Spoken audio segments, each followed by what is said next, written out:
नमस्कार साथियों, आज की इस वीडियो में आपका स्वागत है जिसमें हम डिस्कस करेंगे प्रतियोगिता दर्पण के अप्रैल 2021 की पत्रिका के सार संग्रह का। यहाँ पर हम डिस्कशन करेंगे पूरे अप्रैल 2021 की मैगजीन से जितने भी इंपॉर्टेंट क्वेश्चंस होंगे उनको हम डिस्कस करेंगे।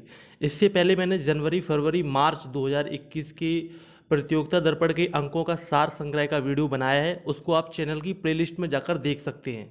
तो मोस्ट इंपॉर्टेंट क्वेश्चंस जितने भी बन सकते हैं तो उनको चलिए शुरू करते हैं, जो कि आपकी सभी एग्जाम के लिए यूजफुल साबित होंगे। तो यहाँ पर देखिए फर्स्ट क्वेश्चन है, विश्व के सबसे बड़े क्रिकेट स्टेडियम का नामकरण किस नेता के नाम पर किया गया है। जैसा कि आपको पता है कि विश्व का सबसे बड़ा क्रिकेट स्टेडियम अहमदाबाद में स्थापित किया गया है, जिसमें कि 1.32 यानी कि 1.32 लाख दर्शकों की क्षमता वाले इस स्टेडियम ने दर्शकों की क्षमता के मामले में अब तक के सबसे बड़े जो स्टेडियम था, जिसको कि मेलबर्न स्टेडियम के नाम से जाना जाता था, जिसकी क्षमता केवल 1 लाख थी, उसको पीछे छोड़ दिया है। और ये जो पुनर्निर्मित स्टेडियम है, इसका नाम पहले सरदार पटेल स्टेडियम था और इसे मोटेरा स्टेडियम के नाम से भी जाना जाता था, लेकिन अब इसे नरेंद्र मोदी स्टेडियम के रूप में जाना जाता है। राइट, तो ध्यान रखेंगे विश्व का सबसे बड़ा क्रिकेट स्टेडियम अब भारत में है, जो कि अहमदाबाद में है, जिसका नाम है नरेंद्र मोदी स्टेडियम। राइट,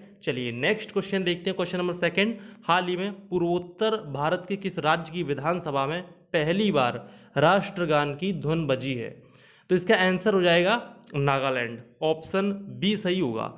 तो देखिए, आप जानते हैं कि नागालैंड जाति हिंसा और अलगाववादी आंदोलनों का बहुत समय से शिकार रहा है, और ये जो पूर्वोत्तर भारत का राज्य है, इसमें 12 फरवरी 2021 को, ठीक है, 12 फरवरी 2021 का जो दिन है वो एक ऐतिहासिक दिन रहा है, जब राज्य के अस्तित्व के रूप में अच्छी तरह से आने के बाद, औपचारिक रूप से जब ये राज्य अस्तित्व में आया था, इसके बाद से पहली बार इसकी विधानसभा में राष्ट्रगान की धुन बजी है। तो हम कह सकते हैं कि 58 वर्ष बाद ये इस राज्य की विधानसभा में राष्ट्रगान की धुन बजी थी। तो आप जान सकते हैं कि इसकी जो स्थापना है वो 1 दिसंबर 1963 को हुई थी, ठीक है, और इसको असम राज्य से काटकर अलग किया गया था। राइट, नेक्स्ट क्वेश्चन है क्वेश्चन नंबर थर्ड, किस देश का स्पेस क्राफ्ट होप मंगल ग्रह की कक्षा में हाल ही में पहुंचा है।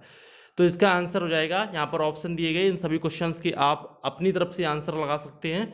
इसका आंसर हो जाएगा ऑप्शन डी, संयुक्त अरब अमीरात। तो देखिए, मंगल ग्रह के वातावरण और इस लाल ग्रह पर किसी भी प्राचीन जीवन के अध्ययन के लिए 3 देशों ने अपने अंतरिक्ष यान जुलाई 2020 में रवाना किए थे, जिसमें कि चीन, संयुक्त अरब अमीरात यानी कि यूएई और अमेरिका शामिल हैं। और लगभग इसमें 7 माह के और 48 करोड़ किलोमीटर की जो यात्रा है, इसके बाद तीनों ही स्पेस क्राफ्ट फरवरी 2021 में मंगल ग्रह पर पहुंचे हैं। तो इसमें आप ध्यान रखेंगे कि संयुक्त अरब अमीरात इसका आंसर हो जाएगा। यूएई की जो अंतरिक्ष एजेंसी है, ठीक है, यूएई स्पेस एजेंसी ने मंगल ग्रह के लिए अपने स्पेस क्राफ्ट होफ अल अमाल का नाम जो प्रक्षेपण है वो 19 जुलाई 2020 को किया था, और वो मंगल ग्रह की कक्षा में पहुंचा है। ठीक है, तो नाम ध्यान रखेंगे, होप होगा इसका नाम, और ये किस देश का है, संयुक्त अरब अमीरात का।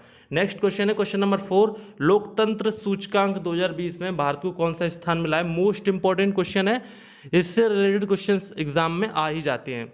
तो इसका आंसर हो जाएगा, यहाँ पर ऑप्शन दिए गए हैं 53वां, ऑप्शन सी सही होगा।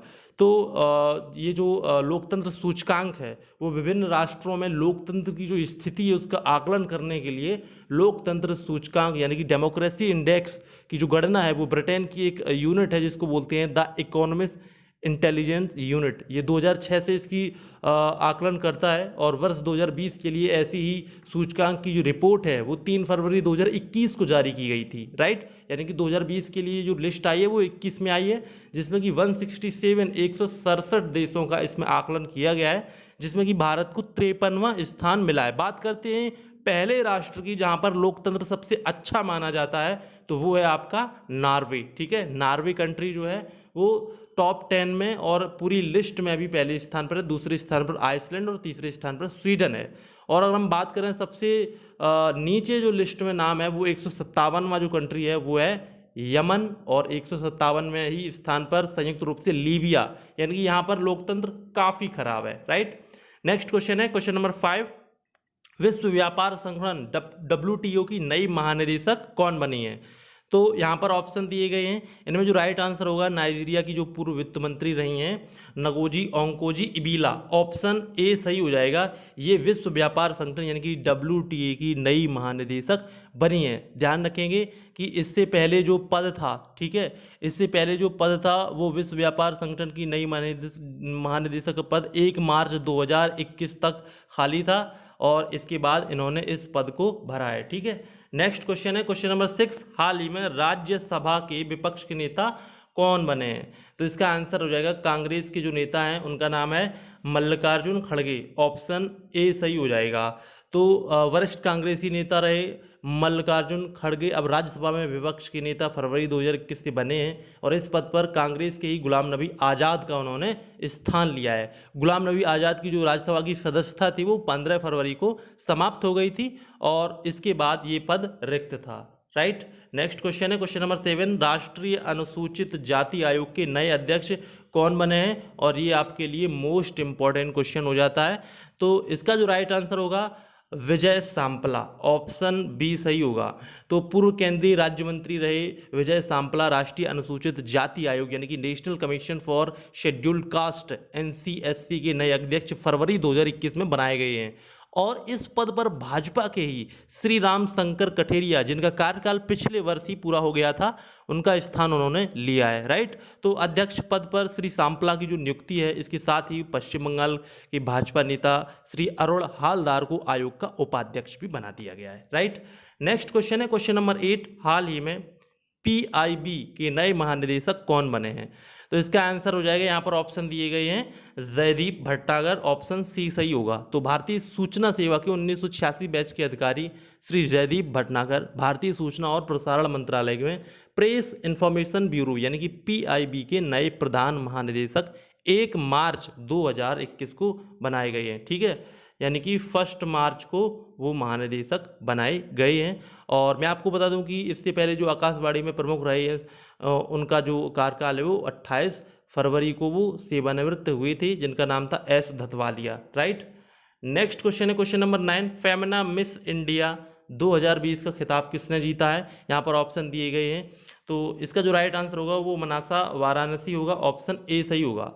तो वर्ष 2020 की 57वीं, ठीक है, 57th जो फेमिना मिस इंडिया प्रतियोगिता है, इसका फाइनल दौर फरवरी 2021 में मुंबई में हुआ था और कोविड-19 महामारी के चलते इस प्रतियोगिता के पहले 3 चरण वर्चुअली तरीके से ही अक्टूबर 2020 से जनवरी 2021 के दौरान कराए गए थे और जो चौथा और अंतिम जो राउंड था वो मुंबई के हयात रेजिडेंसी होटल में कराया गया था, जिसमें कि तेलंगाना की 23 वर्षीय मानसा वाराणसी को वर्ष 2020 की मिस इंडिया वर्ल्ड का जो ताज है वो उनको पहनाया गया। ठीक है, तो ये आप ध्यान रखेंगे। और इसमें फेमिना मिस इंडिया 2020 उपविजेता जो रही हैं वो उत्तर प्रदेश की मान्या सिंह रही हैं, जो कि ऑप्शन यहाँ पर बी में लिखी हुई है। ठीक है, नेक्स्ट क्वेश्चन है क्वेश्चन नंबर यहाँ पर 10, पीपुल्स डेमोक्रेटिक पार्टी का नया अध्यक्ष किसी 5वीं बार बनाया गया है? तो इसका आंसर हो जाएगा महबूबा मुफ्ती, ऑप्शन सी सही होगा। तो जम्मू कश्मीर की पूर्व मुख्यमंत्री Mehbooba Mufti Jammu Kashmir Peoples Democratic Party यानी कि PDP की लगातार 5वीं बार अध्यक्ष 22 फरवरी 2021 को निर्वाचित हुई हैं। ठीक है, और ये आप ध्यान रखेंगे कि PDP जो पार्टी है इस अध्यक्ष का जो चुनाव है इससे कुछ दिन पूर्व ही पार्टी के कुछ नेताओं ने इससे अलग होकर जम्मू एंड कश्मीर अपनी एक नई पार्टी का भी गठन किया है, जैसे कि BJP का समर्थन प्राप्त है।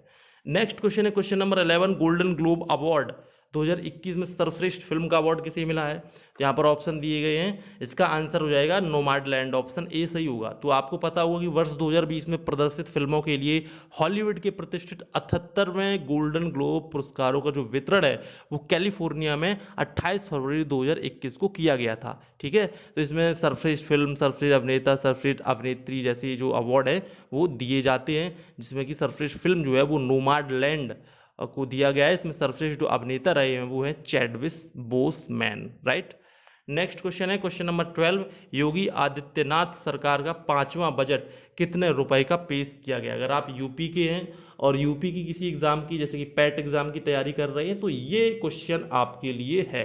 तो उत्तर प्रदेश का जो बजट रहा है, ठीक है, वो रहा है 5,50,270 करोड़, यानी कि ऑप्शन ए सही हो जाएगा।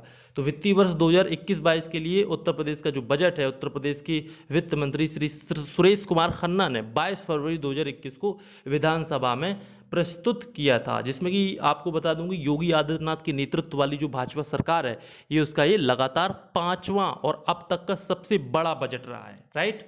चलिए नेक्स्ट क्वेश्चन है, क्वेश्चन नंबर 13। हाल ही में किस देश का मार्स रोवर स्पेसक्राफ्ट 93 फर्स्ट मंगल ग्रह की कक्षा में पहुंचा है? तो इसका आंसर हो जाएगा ऑप्शन ए, चीन। ठीक है, तो जुलाई 2020 में हाल ही में मंगल ग्रह के लिए चीन ने भी अपने स्पेसक्राफ्ट 93 फर्स्ट का प्रक्षेपण 23 जुलाई को किया था, और इसका रोवर भी 10 फरवरी 2021 को मंगल की कक्षा में प्रवेश कर गया है।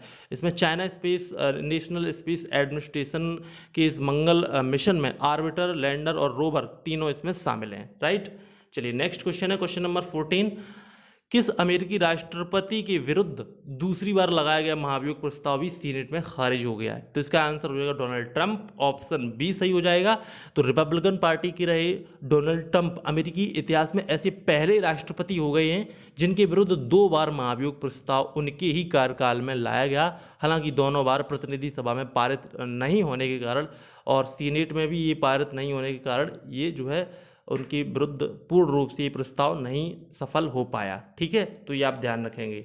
नेक्स्ट क्वेश्चन है, क्वेश्चन नंबर 15। कौन सा देश अभी भी FATF की ग्रे सूची में अभी भी बरकरार है? ये जो सूची है ये दर्शाती है कि कौन सा देश अभी भी आतंकवाद को प्रोत्साहन देता है और आतंकवाद से संबंधित देश है।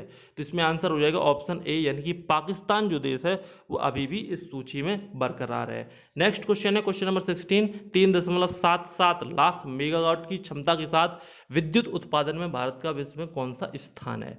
तो यहाँ पर ऑप्शन दिए गए हैं, इसमें आंसर हो जाएगा विश्व में तीसरा स्थान है, ऑप्शन सी सही होगा। तो विद्युत उत्पादन के मामले में भारत का अमेरिका और चीन के बाद विश्व में तीसरा स्थान है। देश में विद्युत उत्पादन की जो कुल क्षमता है वो जनवरी 2021 के अंत में 3.77 लाख मेगावाट से भी अधिक हो चुकी थी, राइट। तो ये रहे आज की वीडियो की मोस्ट इंपॉर्टेंट क्वेश्चन जो कि हमने डिस्कस किए, जिसमें कि हमने बात की इंपॉर्टेंट जो क्वेश्चंस हैं वो जो कि अप्रैल 2021 की प्रतियोगिता दर्पण से रिलेटेड थे। इन सभी क्वेश्चंस को आप तैयार कर लीजिए, एग्जाम में निश्चित रूप से पूछे जाने की संभावना बनी रहेगी। और इसके साथ ही बाकी मंथ के जो वीडियो हैं मई, जून, जुलाई, इनके जल्दी आपके सामने आने वाले हैं। अगर आपको वीडियो पसंद आए तो प्लीज़ वीडियो को लाइक, शेयर, कमेंट करना ना भूलें। मिलते हैं नेक्स्ट वीडियो में, तब तक के लिए नमस्कार।